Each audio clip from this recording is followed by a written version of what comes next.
Now I'm going to show you the third method for adding audio narration and slide timings to PowerPoint, and in my opinion this is the easiest and actually the best.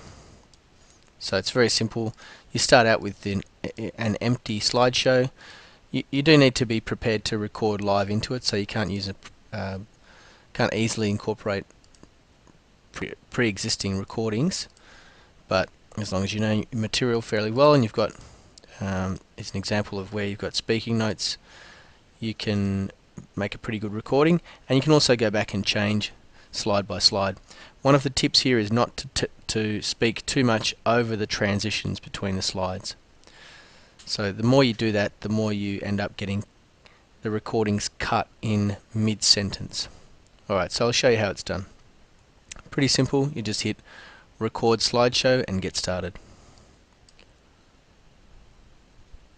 PowerPoint is a great tool for presenting, but it's also a very useful tool for recording narrated slideshows and then publishing them online. PowerPoint 2010 and 2011 are in the managed operating environment at the University of Melbourne, so they're right there on your work computer. The only thing that the 2011 version on a Mac can't do is export as a movie. So why would you do this with PowerPoint? Let's have a look at flexibility first. You might have been invited to attend a conference, but you don't want to disrupt your 12-week course. So pre-recording and then delivering via the LMS your lectures means that the structure of your 12 weeks can remain the same. Okay, so I'm going to stop the recording here, and you can see how you go on and on. I'm going to hit escape, and I'm going to choose to save the slide timings, yes.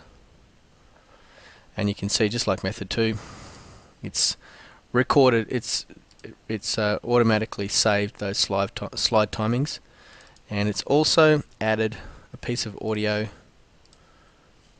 in to each slide. This is by far and away the easiest way to record into PowerPoint.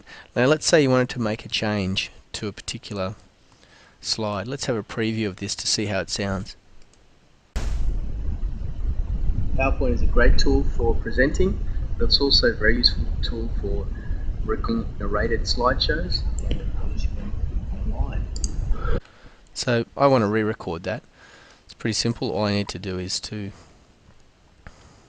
record slideshow again, but this time instead of advancing to the next slide, I'm going to hit escape, which means that the recording for the next slide will be retained.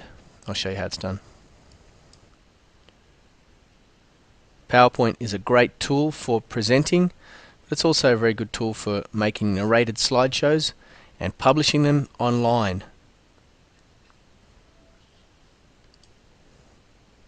So you can see now that slide timing's changed, but it's retained those ones after it. Let's have a look at the second one and see if I need to make any changes there.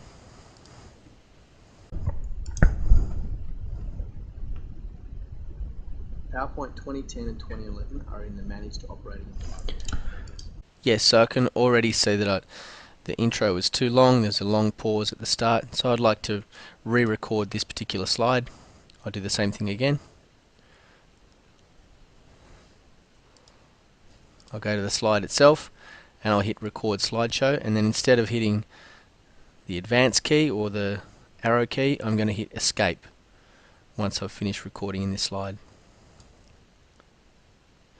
PowerPoint 2010 and PowerPoint 2011, PC and Mac respectively, are already in the managed operating environment, so they're right there on your university work computer. The only thing the Mac can't do is to export as a movie. We'll come to that in a later slide. Okay, I hit escape, and then I want to save that slide timing, and yes. Okay, let's have a preview and see how that looks now. PowerPoint is a great tool for presenting. It's also a very good tool for making narrated slideshows and publishing them on PowerPoint 2010 and PowerPoint 2011. Okay, let's have a look at that. There seems to be a little issue there.